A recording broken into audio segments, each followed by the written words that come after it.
आनंद मठ। आनंद मठ और ऋषियों की अनमोल धरोहर को संजोएं।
सह वीर्यं करवावहै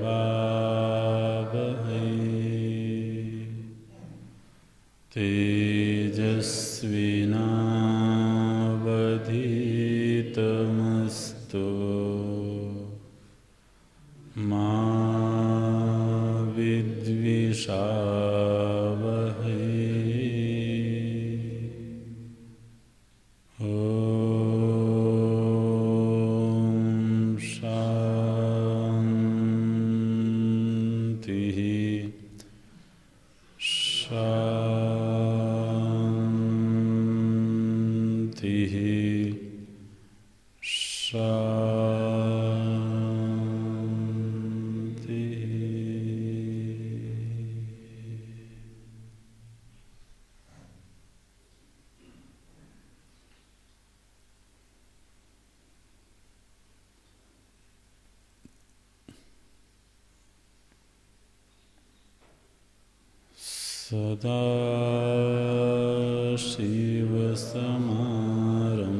सदाशिवसमारम्भां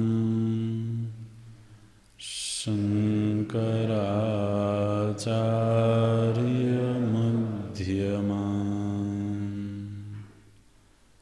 अस्मदाचार्यपर्यन्तां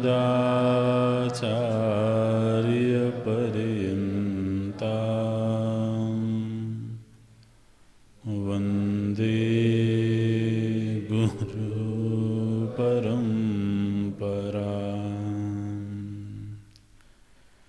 शङ्करं शङ्कराचार्यं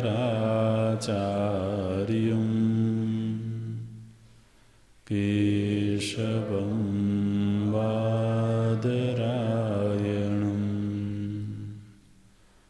सूत्रभाष्यकृतौ वन्दे भगवन्तौ पुनः पुनः भगवन्तौ पुनः पुनः।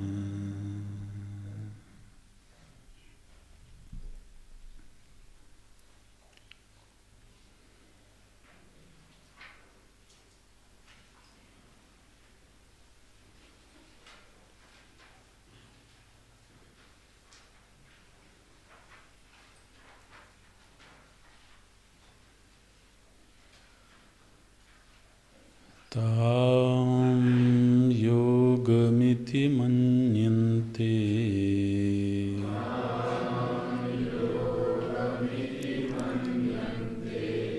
स्थिरामिन्द्रियधारणाम्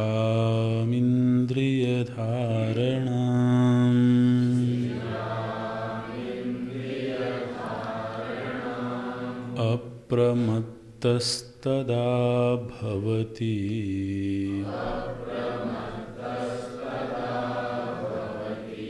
योगो हि प्रभवाप्ययौ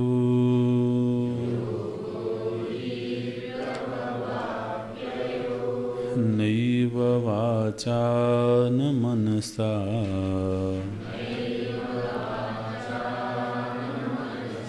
प्राप्तुं शक्यो न चक्षुषा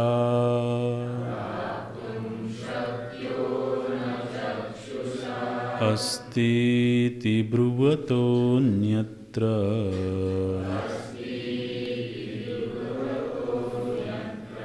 कथं तदुपलभ्यते नैव वाचा न मनसा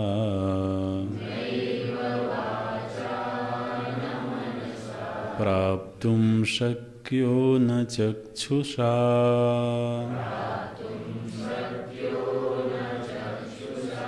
अस्तीति ब्रुवतोऽन्यत्र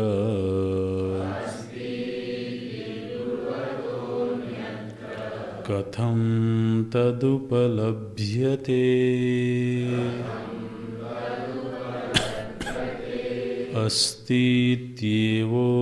अस्तीत्येवोपलब्धव्यः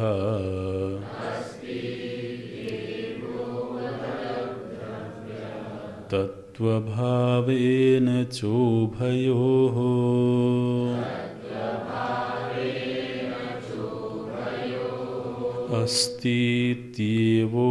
अस्तीत्येवोपलब्धस्य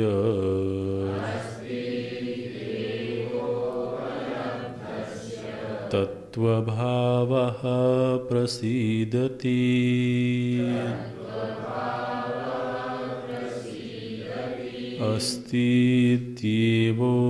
अस्तीत्येवोपलब्धव्यः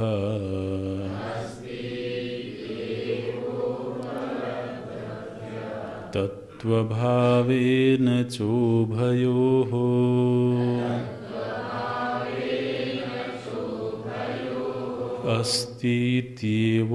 अस्तीत्येवोपलब्धस्य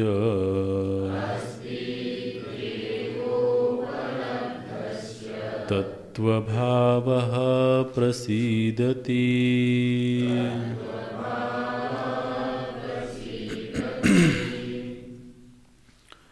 नैव वाचा न मनसा न चक्षुषा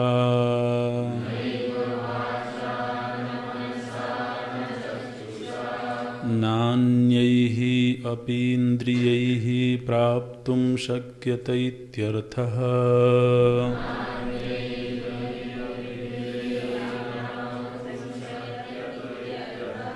तथापि सर्वविशेषरहितोऽपि जगतो मूलम् इति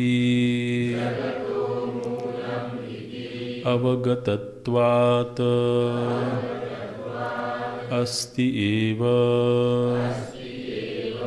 कार्यप्रविलापनस्य अस्तित्वनिष्ठत्वात् तथा हि इदं कार्यं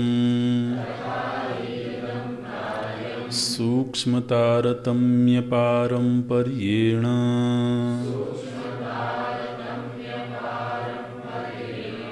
अनुगम्यमानं सद्बुद्धिनिष्ठामेव अवगमयति यदापि विषयप्रविलापनेन प्रविलाप्यमाना बुद्धिः तदापि सा सत्प्रत्ययगर्भैव विलीयते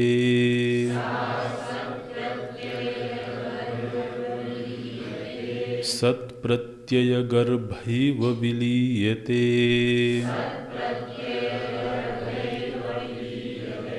बुद्धिर्हीनः प्रमाणम् सदसतोर्याथात्म्यावगमे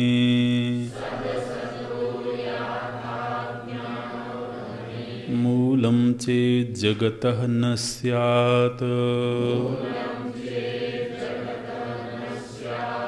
असदन्वितमेव इदं कार्यम्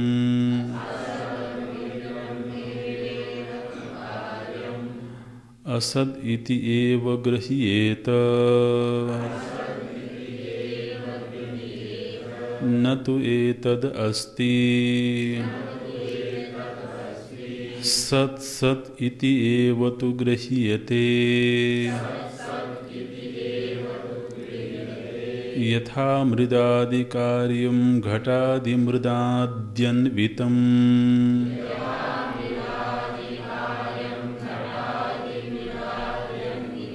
तस्मात् जगतः मूलम् आत्मा अस्ति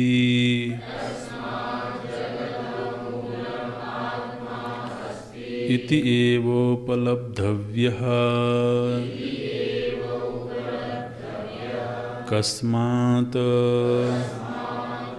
अस्तीति ब्रुवतः अस्तित्ववादिनः आगमार्थानुसारिणः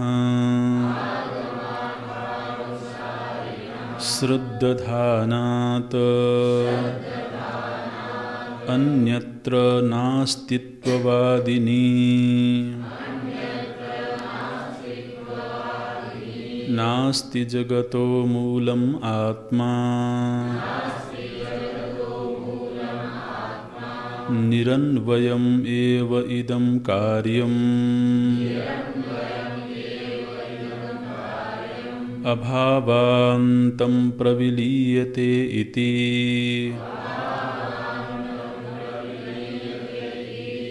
मन्यमाने विपरीतदर्शिनी कथं तद्ब्रह्म तत्त्वत उपलभ्यते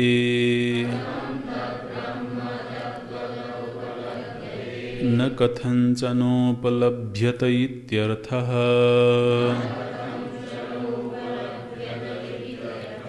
तस्माद् अपोह्य असद्वादिपक्षम् आसुरम् अस्तीत्येवात्मोपलब्धव्यः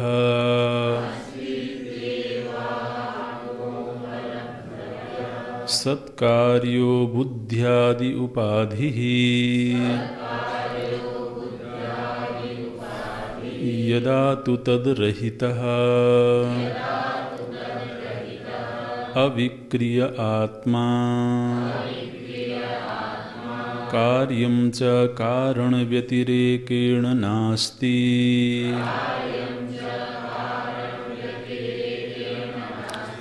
वाचारम्भणं विकारो नामधेयम्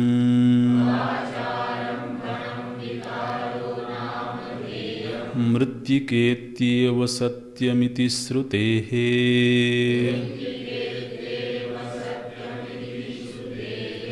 तदा तस्य निरुपाधिकस्य अलिङ्गस्य सद् असदादि प्रत्यय विषयत्व वर्जितस्य आत्मनः तत्त्वभावो भवति तेन च रूपेण आत्मोपलब्धव्यः इत्यनुवर्तते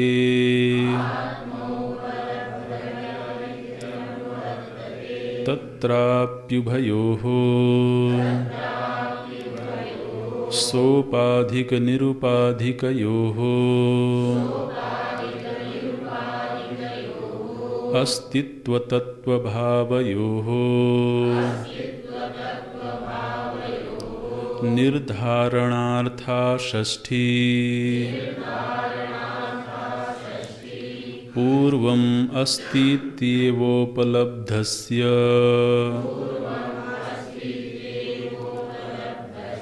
आत्मनः सत्कार्योपाधिकृत अस्तित्वप्रत्ययेन उपलब्धस्येत्यर्थः। पश्चात् प्रत्यस्तमित सर्वोपाधिरूप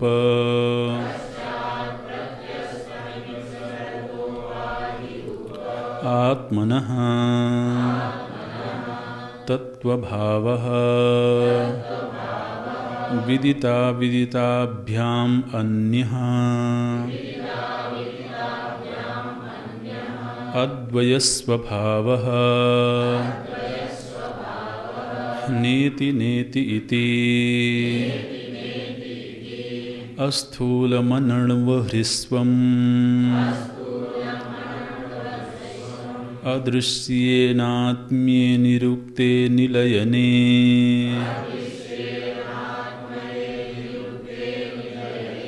इत्यादि श्रुतिनिर्दिष्टः प्रसीदति अभिमुखी भवति आत्मप्रकाशनाय पूर्वम् अस्तीति उपलब्धवतः इत्येतत्।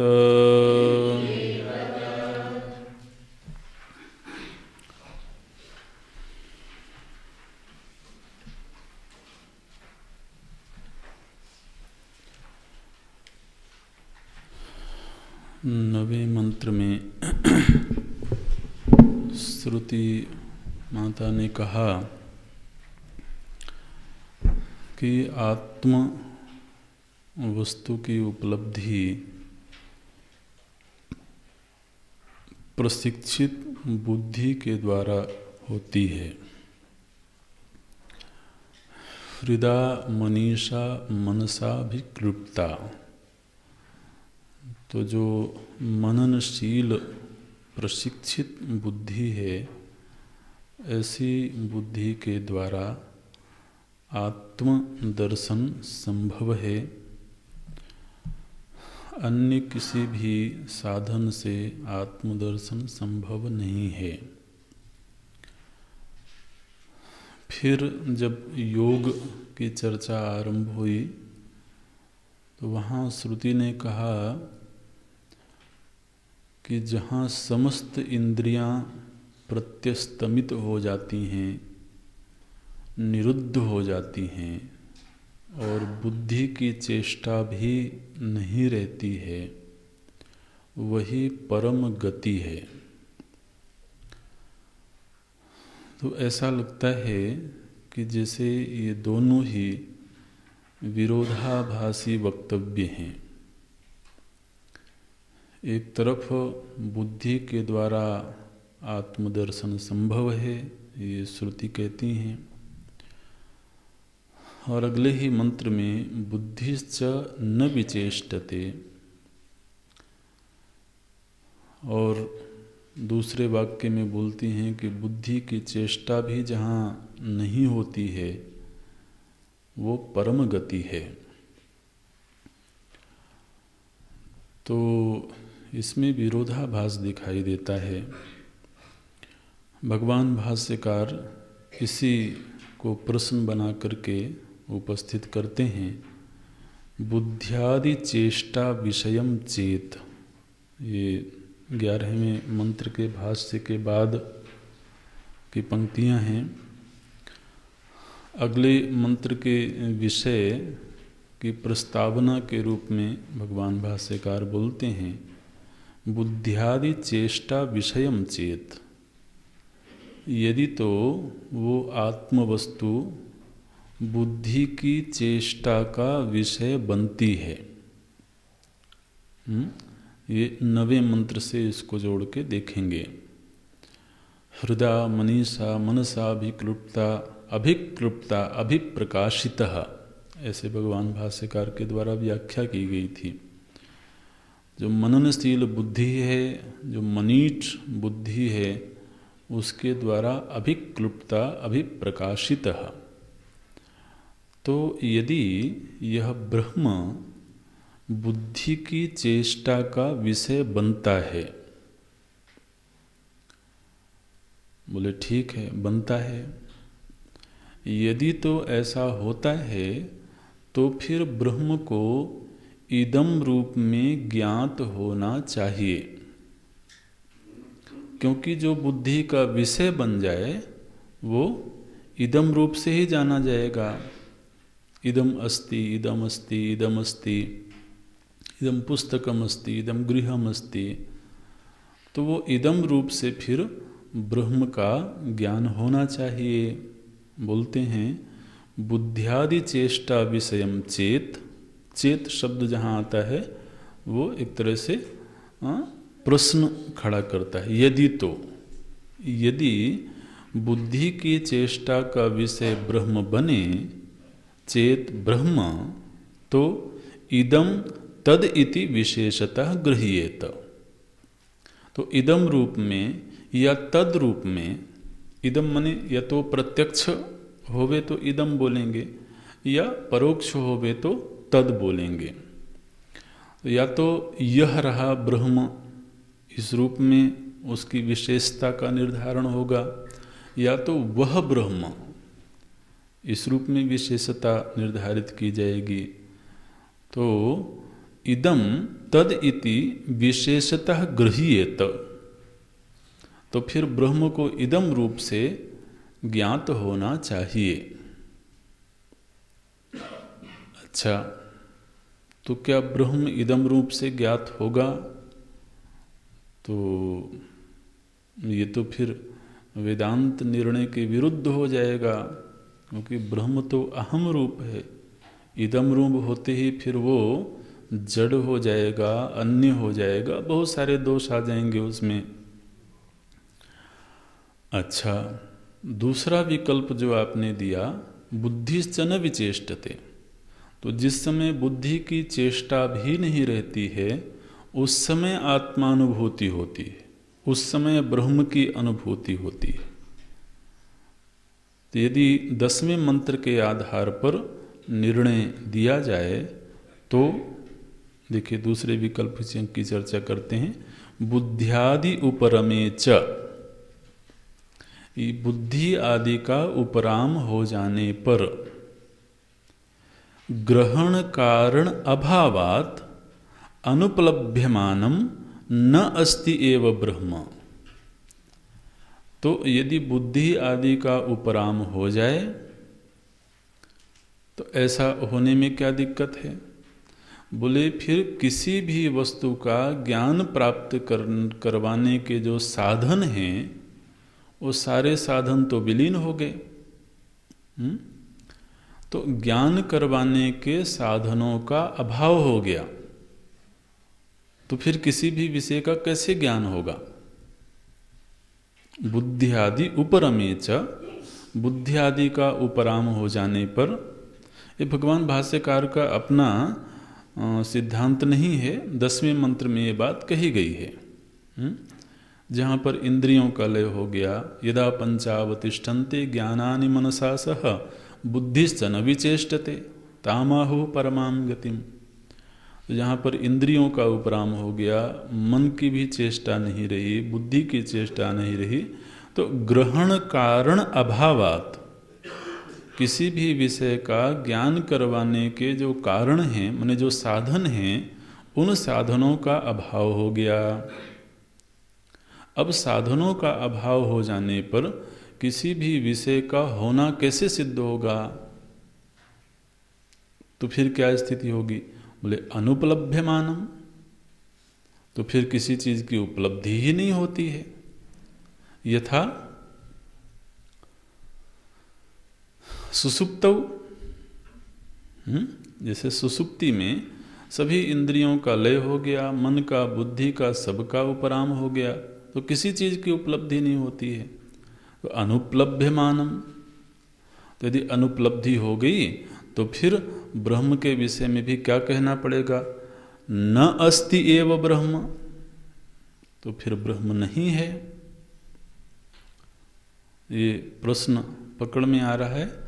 यदि तो वह बुद्धि का विषय बने तो इदम रूप से ज्ञात होगा, तद्रूप से ज्ञात होगा। और यदि बुद्धियादि की चेष्टा रहित हो जाने पर आप कहो कि ब्रह्म जाना जाएगा, तो उस समय तो जानने के जो साधन हैं उन साधनों का अभाव हो गया। फिर नास्ति एव ब्रह्म। भाई दुनिया में भी यही देखा जाता है। क्या देखा जाता है? यदि ही करण गोचरम, जो इंद्रियों से गोचर होता है, तद अस्ति इति प्रसिद्धम लोके, वह है ऐसा ही दुनिया में प्रसिद्ध है। अच्छा, विपरीतम च असत इति, और जो इंद्रियों से नहीं जाना गया वो नहीं है, वो असत रूप है, ऐसा ही दुनिया में प्रसिद्ध है। तो आपका यह जो योग है, इस योग की कोई सार्थकता नहीं रही। आपने योग किसको बताया कि जहाँ पर इंद्रियों का लय हो गया, मन का लय हो गया, बुद्धि का लय हो गया, तो सबका लय हो जाने पर तो अनस्तित्व, असत की सिद्धि हो रही है। तो इसलिए ऐसे योग की सार्थकता ही क्या है? भाई योग तो किसी को मिलावे तब तो योग है, ठीक है ना? हो जहाँ किसी का मिलन नहीं हो रहा है, बल्कि जो मिले हुए थे उनका भी लय कर दिया आपने, तो ऐसे योग की सार्थकता ही क्या है? तो बोलते हैं अनर्थको योग। ऐसा जो योग है वो किसी अभीष्ट की सिद्धि नहीं कर रहा है। अनुपलभ्यमानत्वात् वा न अस्ति इति उपलब्धव्यम ब्रह्म। तो कुल मिलाकर के निर्णय ये हुआ कि ब्रह्म की उपलब्धि किसी भी प्रकार से नहीं हो सकती है। बुद्धियादि के द्वारा यदि उपलब्ध होता है ऐसा कहो तो इदम रूप से जाना जाएगा, तो फिर इदम रूप से तो फिर वो जगत ही हो जाएगा। जो इदम रूप से जाना जाता है वो तो जगत है। और बुद्धियादि के लय हो जाने पर किसी चीज का ज्ञान होता नहीं है। तो निर्णय क्या निकला?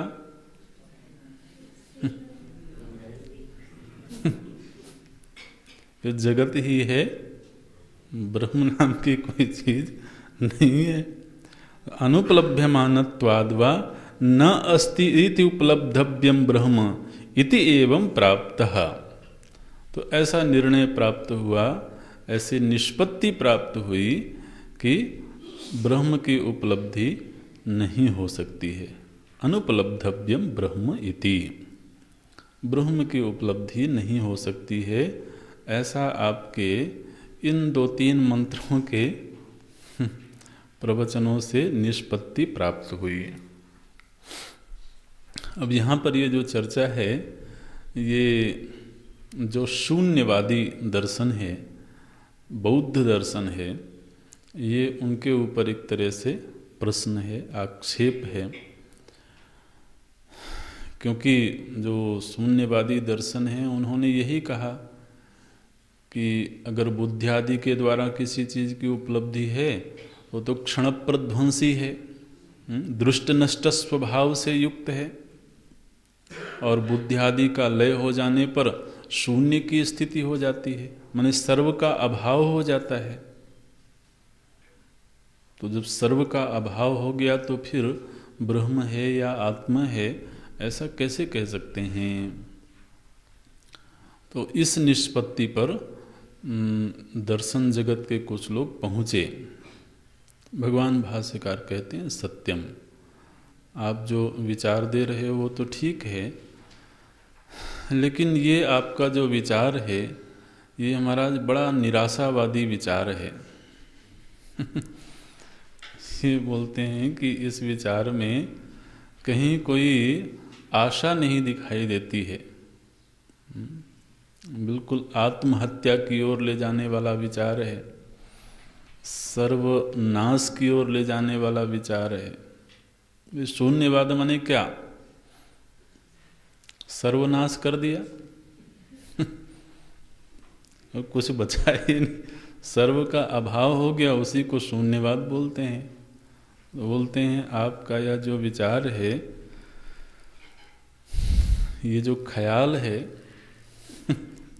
ये सर्वनाश में ले जा कर के तो आपको प्रतिष्ठित करेगा।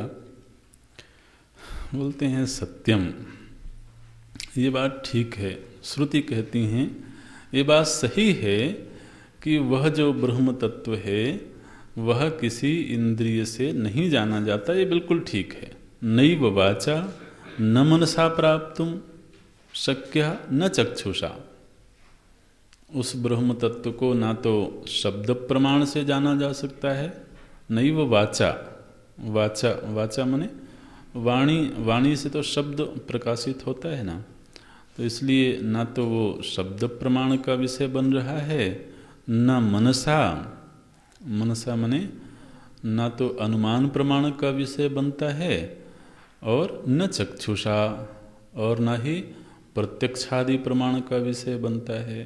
बिल्कुल ठीक है। प्राप्तुम शक्य न प्राप्तुम शक्य, ऐसे नैव वाचा न मनसा न चक्षुषा प्राप्तुम शक्य। भगवान भाष्यकार बोलते हैं नैव वाचा न मनसा न चक्षुषा न अन्यैः अपि इंद्रियैः प्राप्तुम शक्यते इत्यर्थः।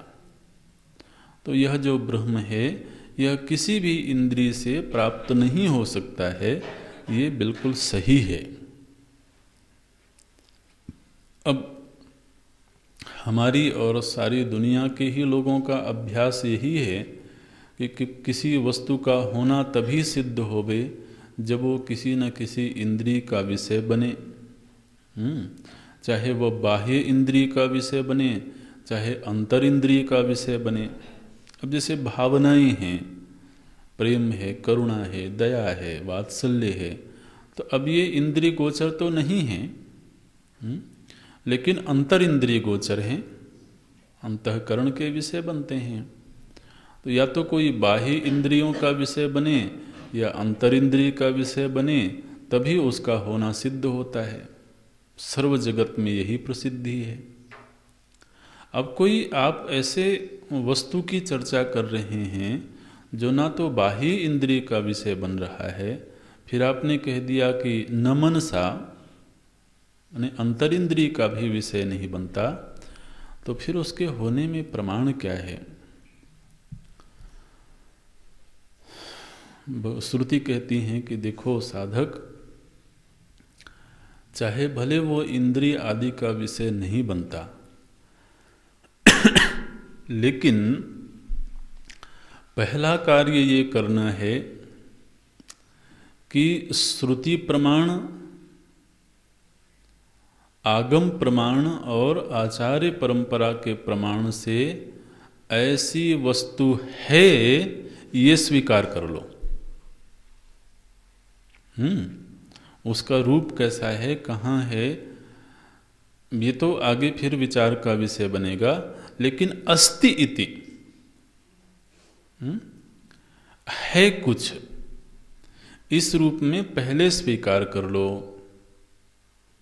और जिसने अस्ति इति इस रूप में स्वीकार कर लिया, आने वाले समय में वह वस्तु उसके सामने कभी न कभी प्रकाशित हो जाएगी।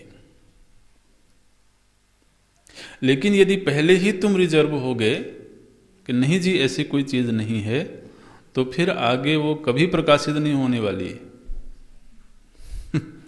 इसलिए प्रथम जो निर्णय है, क्या बोलते हैं, अस्ति इति ब्रुवतः। श्रुति के वाक्य देखते रहें। प्रमाणों का निषेध कर दिया गया, वो ठीक है। नैव वाचा न मनसा प्राप्तुम शक्य न चक्षुषा, प्रमाण का विषय वो नहीं बनेगा, ये सही है। लेकिन अस्ति इति ब्रुवतः, जो यह बोलता है कि ब्रह्म है, उसके अलावा माने जो बोलता है कि ब्रह्म नहीं है, अन्यत्र कथम तदुपलभ्यते, जो कहता है कि ब्रह्म नहीं है उसको ब्रह्म की उपलब्धि कैसे होगी। अन्यत्र माने पहला वाक्य बोला गया अस्ति इति ब्रुवतः, अस्ति माने वो है ऐसा जो बोलने वाला है, उससे अन्यत्र, उससे भिन्न जो है, उसको ब्रह्म की उपलब्धि कैसे हो सकती है। कथम तद उपलभ्यते, माने जो शुरू में ही उसने ये निर्णय प्राप्त कर लिया, बुद्धि ने ये निर्णय ले लिया कि नहीं जी, जो प्रमाण गम्य नहीं है ऐसी कोई वस्तु है ही नहीं, तो अब शुरू में ही ये निर्णय हो गया, तो अब फिर उसके सामने ब्रह्म कैसे प्रकाशित होगा। प्रथम स्वीकृति तो ये है कि ब्रह्म अस्ति, और चूंकि यहाँ पर पूर्व में योग का प्रसंग चल रहा था, तो जिस समय पर इंद्रियां और बुद्धि निरुद्ध अवस्था में जा रही हैं, तो बुद्धि निरुद्ध अवस्था में जाने से पहले अपने गर्भ में जिस विचार को धारण करती है, वो निरुद्ध अवस्था से वापस आने पर उसी विचार को पाती है। तो समाधि में गई जो बुद्धि है, माने निरुद्ध अवस्था को प्राप्त जो बुद्धि है, वो समाधि में जाने से पहले उसने किस विचार को धारण किया था। अगर तो समाधि में जाने से पहले बुद्धि ने ये निर्णय स्वीकार किया था कि ब्रह्म नास्ति, तो चाहे वो कितने ही लंबे समय के लिए समाधि अवस्था में रहे, 1 घंटा, 1 वर्ष, 1000 वर्ष भी रहे, लेकिन 1000 वर्ष के बाद भी जब वो बुद्धि पुनः चेष्टा करेगी, तो उस समय भी उस बुद्धि में अनस्तित्व ही प्राप्त होगा। बौद्ध दर्शन में ध्यान का बड़ा अभ्यास किया जाता है। तो अब विचार से एक बार ये निर्णय हो गया कि नहीं, सर्वम शून्यम, अस्तित्व नाम की कोई चीज़ है नहीं, अब आप समाधि में चले जाओ, ठीक है। लेकिन समाधि से जब उपराम होंगे तो वो अनिश्चित्व में ही प्रतिष्ठा होगी। इसलिए प्रथम तो ये बड़े सावधानी से विचार कर लेना चाहिए, शास्त्र प्रमाण से, आगम प्रमाण से, कि ब्रह्म अस्ति। इस अस्तित्व के निर्णय पूर्वक फिर बुद्धि समाधि में जावे, और फिर समाधि से जब आएगी तो उसे अस्तित्व का ही बोध बना रहेगा। यहाँ पर भगवान भाष्यकार बड़ी कृपा करके अनुग्रह पूर्वक अस्तित्व की स्वीकृति किन हेतुओं से करें, उसके कुछ हमको आलंबन देते हैं। इसलिए इस 12वें मंत्र का जो भाष्य है बड़ा महत्वपूर्ण भाष्य है, इसको ध्यान से समझेंगे। ब्रह्म के अस्तित्व को बुद्धि कैसे स्वीकार करे, उसके कुछ तर्क प्रस्तुत करते हैं भगवान भाष्यकार। मंत्र तो हमने देख लिया, मंत्र के प्रथम वाक्य में तो प्रमाणों का निषेध किया गया। प्रमाणों का निषेध होने पर भी अस्ति इति ब्रुवतः, जो अस्तित्व को स्वीकार करता है उसके लिए तो संभावना है कि कभी न कभी वो ब्रह्म तत्व उसके सामने प्रकाशित हो जाएगा। आपको अगर याद आता हो तो पीछे भी ये बात कही गई थी, यमे वैश वृणुते तस्य लभ्यः तस्य आत्मा विवृणुते तनुम स्वाम। जिसने एक बार उसका वर्ण कर लिया तो वो आत्मवस्तु स्वयं ही उसको अपना प्रकाशन कर देती है। अब यदि ये निर्णय प्राप्त हो कि अब ब्रह्म नाम की कोई चीज़ है नहीं है, तो फिर वर्ण किसका करेगा? अनस्तित्व का, असत का वर्ण किया। तो असत का वर्ण यदि हुआ हो तो फिर सत का प्रकाशन कैसे होगा? इसलिए अस्ति इति ये जो निर्णय है ये बुद्धि को प्राप्त होना चाहिए। फिर वह बुद्धि समाधि में जाए, दीर्घकालिक समाधि में रहे तो उपराम होने पर उसे अस्तित्व बोध बना रहेगा और स्पष्ट हो जाएगा। अब अस्तित्व के कुछ हेतु भगवान भाष्यकार देते हैं। बोलते हैं कि न अन्यैहि अपि इंद्रियैहि प्राप्तुम शक्यते इत्यर्थः। ये बात सही है कि वह किसी भी इंद्रिय से प्राप्त नहीं हो सकता, तथापि ऐसा होने पर भी, माने किसी भी प्रमाण का विषय नहीं बनने पर भी, सर्व विशेष रहितोपि, सर्व विशेषणों से रहित होने पर भी, अब सर्व विशेषणों से रहित होने पर भी कोई निर्विशेष वस्तु है, ये बुद्धि कैसे स्वीकार करे? बोलते हैं पहला हेतु, ये विचार करो कि यह जो जगत है, इस जगत का कोई मूल नहीं है क्या? जगत उत्पद्यमान है, जगत कार्य रूप है, तो जगत की उत्पत्ति असत से हुई है क्या? असत से किसी चीज की उत्पत्ति तो नहीं हो सकती है। तो जगत का मूल कुछ तो होना चाहिए। अब जगत विशेषणों से युक्त है, तो विशेषणों से युक्त माने विशेषणों को ही जगत कहते हैं, नाम रूप आदि को ही तो जगत कहते हैं। तो ये जितने विशेषण हैं, इन विशेषणों से युक्त जो दृश्य है उसी को जगत कहते हैं। ऐसा जो विशेषणों से युक्त जगत है वह बिना किसी मूल के ही उत्पन्न हो गया। पहला हेतु देते हैं, हमारे विचार के लिए आलंबन भगवान भाष्यकार दे रहे हैं। जगतः मूलम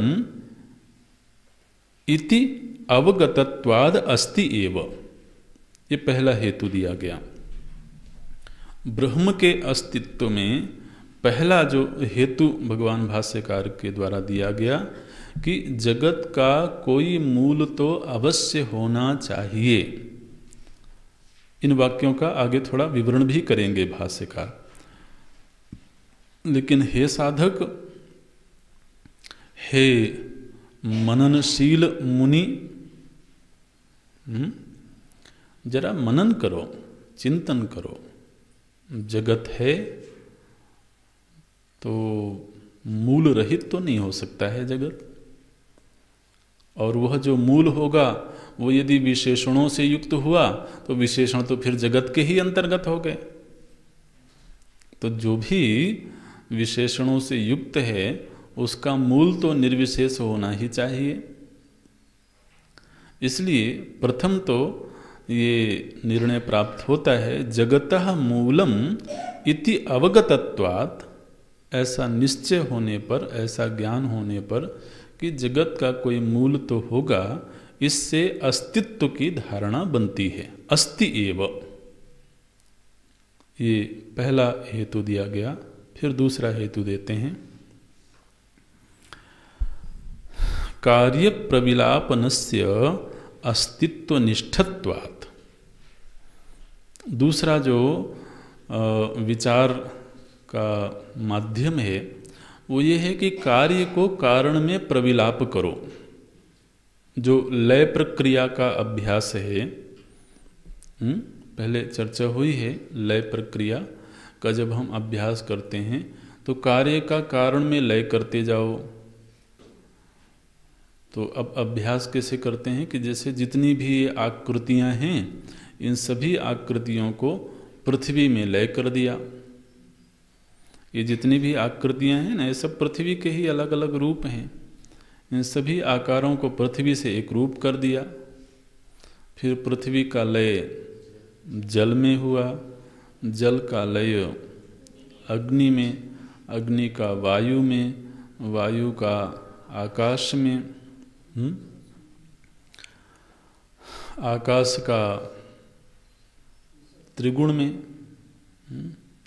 और त्रिगुण का लय असत में होगा। तो प्रविलाप प्रक्रिया से भी चलेंगे तो प्रविलाप प्रक्रिया में भी अंतिम तो कोई तत्व मिलेगा ना, वो असत तो नहीं हो सकता है, क्योंकि चीज जहाँ से लय होती है वहीं से उत्पन्न होती है, और जहाँ से उत्पन्न होती है वहीं लय होती है। तो अब जगत यदि तो असत से उत्पन्न हुआ होता, हालांकि आगे विवरण करेंगे, जगत यदि असत से उत्पन्न हुआ होता तो जगत असत ही मालूम पड़ता, सत नहीं मालूम पड़ता, लेकिन जगत तो सत मालूम पड़ता है। अस्ति इदम अस्ति इदम अस्ति इदम अस्ति एवं प्रतीयते। तो प्रविलाप प्रक्रिया से भी एक ऐसे जगह पर पहुंचोगे जो विशेषणों से रहित है लेकिन असत नहीं है। तो प्रविलाप प्रक्रिया का चिंतन भी अस्तित्व में बुद्धि को ले जा करके प्रतिष्ठित करता है। कार्य प्रविलापनस्य अस्तित्व निष्ठत्वात्, कार्य का प्रविलाप करते हुए भी अस्तित्व में ही निष्ठा प्राप्त होती है। तो पहला हेतु दिया गया था जगत के मूल के रूप में ब्रह्म को होना चाहिए। दूसरा, कार्य का जब कारण में लय किया जाता है तो कोई अंतिम कारण ब्रह्म के रूप में प्राप्त होना चाहिए। तीसरा, तथा ही ठीक ऐसे ही इदम कार्यम सूक्ष्म तारतम्य पारंपर्येण, और इसी तरीके से जब हम कार्य कारण के दायरे में सूक्ष्मता के तारतम्य से विचार करते हैं, ये वस्तु इससे सूक्ष्म है, फिर इससे सूक्ष्म ये है, फिर इससे सूक्ष्म ये है, ये भी विचार होता है ना, पीछे भी विचार हुआ है। तो सूक्ष्मता के तारतम्य से जब हम चिंतन करते हैं, सूक्ष्म तारतम्य पारंपर्येण अनुगम्यमानम सद्बुद्धिनिष्ठामेव अवगमयति। तो पीछे भी मंत्र आए थे कि इंद्रियों से सूक्ष्म विषय हैं, विषय से सूक्ष्म मन है, मन से सूक्ष्म बुद्धि है, बुद्धि से सूक्ष्म महत्तत्व है, महत्तत्व से सूक्ष्म अव्याकृत है, अव्याकृत से सूक्ष्म पुरुष है। तो ऐसे सूक्ष्मता के तारतम्य से भी जब हम चलते हैं तब भी जो सबसे अधिक सूक्ष्म वस्तु है, ऐसे किसी ब्रह्म वस्तु का संकेत मिलता है। तो ये तीसरा चिंतन का सहारा भगवान भाष्यकार देते हैं। सूक्ष्म तारतम्य पारंपर्येण अनुगम्यमानम, बुद्धि जब सूक्ष्मता के तारतम्य का अनुगमन करती है तो इस खोज में भी उसको क्या निर्णय प्राप्त होता है? सद्बुद्धि निष्ठामेव अवगमयति। बुद्धि को सत तत्व की में ही निष्ठा प्राप्त होती है। माने सर्वांतर सबसे अधिक सूक्ष्म कोई ब्रह्म वस्तु है, ऐसा निश्चय बुद्धि को प्राप्त होता है। तो इन्हीं विचारों के आधार पर देखिए, अभी उसको ऐसे तत्व का अनुभव नहीं हुआ है, अभी बुद्धि से ही विचार कर रहा है, तर्क का सहारा लेकर के विचार कर रहा है, लेकिन इन सारे ही तर्कों से कहीं न कहीं बुद्धि इस निश्चय पर पहुंचती है कि अवश्यमेव ऐसा कोई तत्व तो होना ही चाहिए। यदा अपि विषय प्रविलापनेन, अब बोलते हैं ये तीन विचार के साधन हमको दे दिए, अब दूसरी बात करते हैं। बोलते हैं जिस समय बुद्धि का प्रविलाप किया जाता है, माने निरोध का अभ्यास किया जाता है, उस समय पर प्रविलाप्यमाना बुद्धि ही यह जो लीन हुई बुद्धि है, माने निरुद्ध हुई बुद्धि है, वह अपने गर्भ में किस विचार को लेकर के लीन हुई थी? यदा अपि विषय प्रविलापनेन। बुद्धि का प्रविलाप कैसे होता है? तो यहाँ पर प्रक्रिया बताते हैं।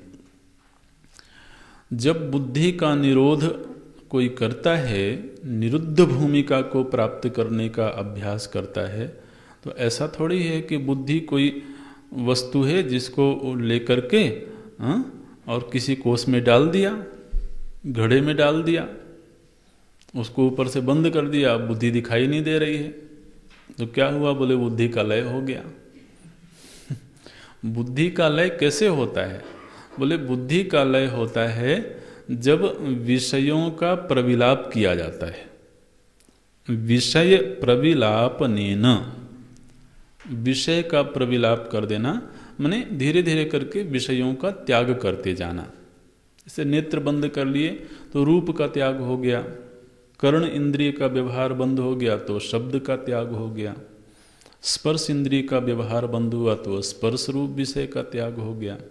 ऐसे ही एक एक विषय का जब त्याग होता है और फिर मन में जो विचार चल रहे हैं उनका भी जब प्रविलाप होता जाता है, उनका भी त्याग होता जाता है, तो इसी अभ्यास से फिर एक दिन प्रविलाप्यमाना बुद्धि, तभी जाकर के बुद्धि का भी प्रविलाप हो जाता है।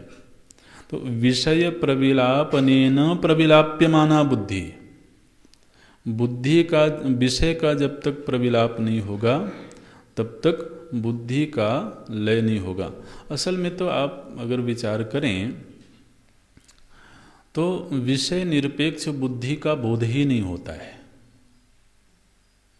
बुद्धि जो है ना, वो जब तक उसमें कोई वृत्ति रहती है, कोई विषय रहता है, तभी तक बुद्धि का बोध है। विषय निरपेक्ष होने पर बुद्धि का होना भी नहीं मालूम पड़ता है। अब जैसे सुसुप्ति में अभावाकार बुद्धि हो गई, अभावाकार होने पर बुद्धि का भी होना नहीं मालूम पड़ता है। इसलिए बुद्धि का प्रविलाप करना माने विषयों का प्रविलाप करना, ऐसे इसी प्रक्रिया से निरुद्ध अवस्था प्राप्त होती है। तो बोलते हैं यदापि विषय प्रविलापनेन प्रविलाप्यमाना बुद्धि तदापि सा, उस समय वह जो बुद्धि है वह सत प्रत्यय गर्भैव विलीयते। वह जो बुद्धि है जो लीन हुई है वो अपने गर्भ में किस भाव को लेकर के लीन हुई है? अरे कम से कम दूसरा है कि नहीं मैं हूं ये तो उसको मालूम था। तो बोलते हैं सत प्रत्यय गर्भैव, बुद्धि के गर्भ में, ये कहने का ढंग है भगवान भाष्यकार का, माने बुद्धि में सत प्रत्यय बना हुआ है, अस्तित्व का बोध बना हुआ है। तो अस्तित्व बोध पूर्वक ही उसका लय हुआ है। इसलिए जब वह बुद्धि उत्थित होगी, उठेगी, तो उसमें वही सत प्रत्यय बना रहेगा। और हमारे लिए तो बुद्धि ही किसी के होने या नहीं होने में प्रमाण है। बोलते हैं बुद्धिर ही नह प्रमाणम, नह माने अस्माकम, हम लोगों के प्रति प्रमाण क्या है? किसी चीज का होना या नहीं होना, उसमें प्रमाण क्या बनती है? बोले बुद्धि ही, बुद्धिर ही नह प्रमाणम सद असतो हो याथात्म्य अवगमे। सत्य का याथात्म्य जानने के लिए, माने कोई चीज है ऐसा जानने के लिए भी, और कोई चीज नहीं है ऐसा जानने के लिए भी प्रमाण तो बुद्धि ही बनती है। और वह बुद्धि जब लीन हुई थी तो अस्थि भाव को लेकर के लीन हुई थी। इसलिए आप असत की चर्चा कैसे कर सकते हैं? अब देखिए, जो पहला हेतु भगवान भाष्यकार जी ने दिया था उसका थोड़ा विवरण कर रहे हैं। बोलते हैं मूलम चेत जगतः न स्यात्। पहला हेतु क्या दिया गया था? जगतः मूलम इति अवगतत्वाद अस्ति एव ब्रह्म। अब उसका थोड़ा विवरण कर रहे हैं। बोले हे महापुरुष, हे विचारशील, मूलम चेत जगतः न स्यात्, यदि तो जगत का कोई मूल नहीं होता तो फिर यह जगत असत से अन्वित होता। असद अन्वितम एव इदम कार्यम। तो यह जो कार्य रूप जगत है यह किससे अन्वित होता? असत से अन्वित होता, माने उससे भरा होता। कारण ही अपने कार्य में अन्वित होता है, भरा हुआ होता है। जैसे ये जो शरीर है ना हमारा, इस शरीर पंचभूतों से बना है। तो इस पूरे शरीर में पंचभूत ही भरे हुए हैं, और क्या है शरीर में? इसलिए इस शरीर को पांच भौतिक बोलते हैं। तो शरीर में क्या अन्वित है, ये अन्वित शब्द समझ लेना। तो इस शरीर से आकाश को निकाल दें, वायु निकाल दें, अग्नि, जल, पृथ्वी सब निकाल दें इस शरीर से, तो शरीर कुछ बचेगा क्या? नहीं। तो कारण की कार्य में अन्विति होती है। अब आप क्या कह रहे हो कि जगत का कोई सदरूप कारण नहीं है। जगत कहाँ से आया है? बोले शून्य से आया है, असत से आया है। तो अब जगत में किसकी अन्विति होगी फिर? शून्य की। तो फिर भान क्या होना चाहिए था? पुस्तकम नास्ति, ये ज्ञान होना चाहिए था ना। पुस्तकम नास्ति, गृहम नास्ति, ब्रह्मचारिणः न संति। बहुवचन लगाएंगे। तो ऐसा बोध होना चाहिए था, लेकिन क्या बोध हो रहा है?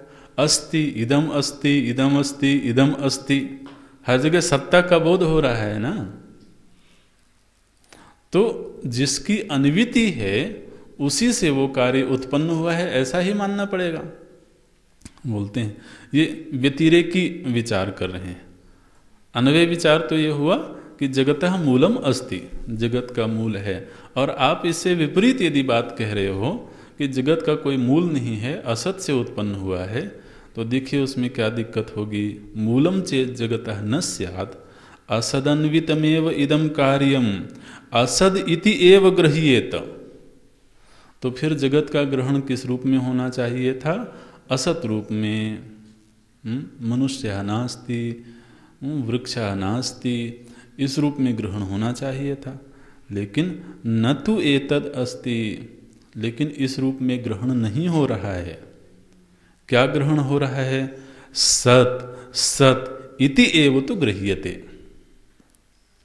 हर जगह पर यही ग्रहण हो रहा है कि ये है, ऐसे ग्रहण हो रहा है। तो है के रूप में ग्रहण हो रहा है। इसका मतलब है कि इस जगत का जो कारण होगा वो है रूप ही होगा, असत नहीं होगा। दृष्टांत देते हैं, यथा मृदादि कार्यम घटादि मृदादि अन्वितम। जैसे मिट्टी से उत्पन्न जो घट आदि हैं, उन घट आदि में कौन मालूम पड़ रहा है, कौन दिख रहा है? मिट्टी ही दिख रही है, मिट्टी से ही अन्वित है घट। आप देखिए क्या सुंदर विचार दिया गया है। जिस जगत को है के रूप में तुम कह रहे हो, ये है पना ही महाराज ब्रह्म के होने में प्रमाण बन गया। ऐसे बोलते हैं। तो यदा मृदादि कार्यम घटादि मृदादि अन्वितम तस्मात्, अब निगमन कर देते हैं, निर्णय वाक्य दे देते हैं। इसलिए जगतः मूलम आत्मा अस्ति इति एव उपलब्धव्या। इसलिए जगत के मूल में आत्म वस्तु है, ऐसी ही बुद्धि को उपलब्धि होनी चाहिए। बुद्धि को इस निर्णय की ही प्राप्ति होनी चाहिए। कस्मात्, क्यों, इस निर्णय से लाभ क्या होगा, इस निर्णय की प्राप्ति क्यों होनी चाहिए। बोलते हैं, अब भाष्य की वो मंत्र की दूसरी पंक्ति को उठाते हैं। अस्ति इति, देखिए मंत्र की इस दूसरी पंक्ति की व्याख्या के लिए अब तक एक प्रस्तावना बनाई जा रही थी, अब पदशः व्याख्या आगे आरंभ करते हैं। बोलते हैं अस्ति इति ब्रुवतः, ऐसा बोलने वाले जो लोग हैं, ब्रुवतः माने बोलने वाले लोग जो ऐसा बोलते हैं कि अस्ति ब्रह्म इति, कौन लोग हैं वो, अस्तित्ववादिनः, वो अस्तित्ववादी लोग हैं। माने आप वैसे भी विचार करें, अगर बिल्कुल बहुत सतही विचार भी करें तो अगर कोई ये कहे, माने कोई आचार्य ये कहें कि बेटा तुम साधना करो, ध्यानाभ्यास करो, अच्छा, और ध्यानाभ्यास करते करते एक दिन तुम विनाश को प्राप्त हो जाओगे,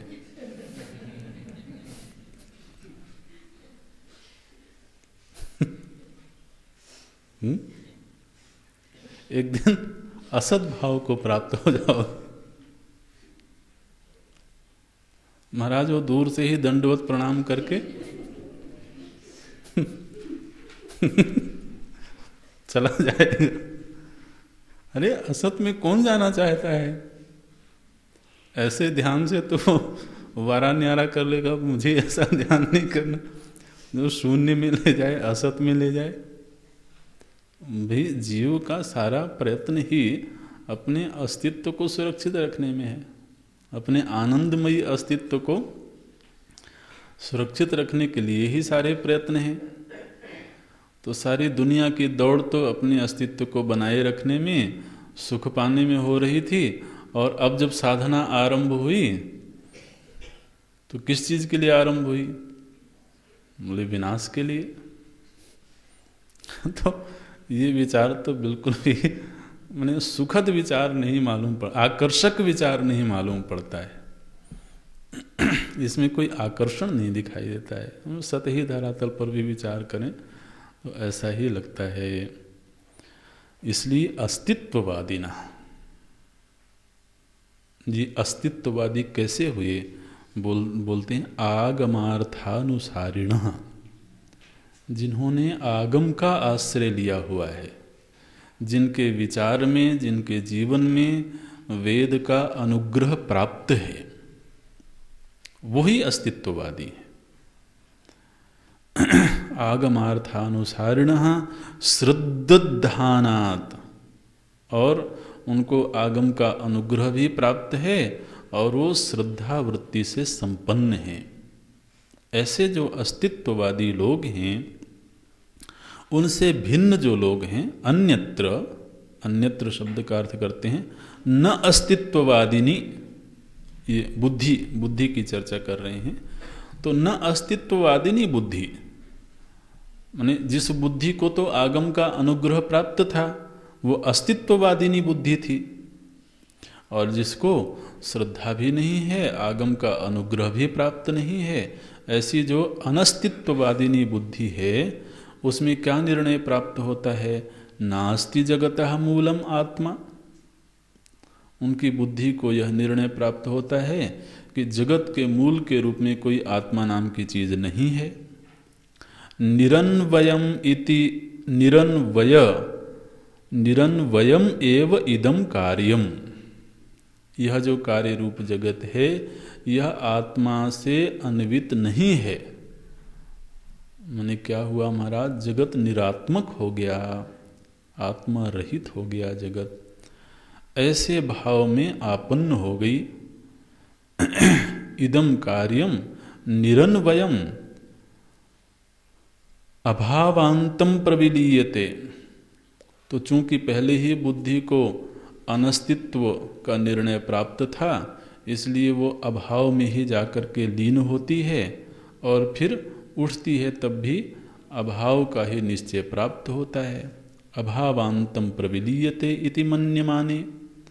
ये विपरीत दर्शिनी, ये तो बिल्कुल भाव के विपरीत दर्शन करने वाली बुद्धि है। ऐसे अभाव का दर्शन करने वाली, अभाव का निर्णय लेने वाली जो बुद्धि है, कथम तद ब्रह्म तत्वतः उपलभ्यते, ऐसे बुद्धि वाले को ब्रह्म की तत्वतः उपलब्धि कैसे हो सकती है? कथम तद ब्रह्म तत्वतः उपलभ्यते, निर्णय क्या है? न कथंचनोपलभ्यते इत्यर्था। इसलिए अगर तुम नास्तिकता से प्रेम करते हो तो विनाशम एव शरणम। शरण स्थली क्या है?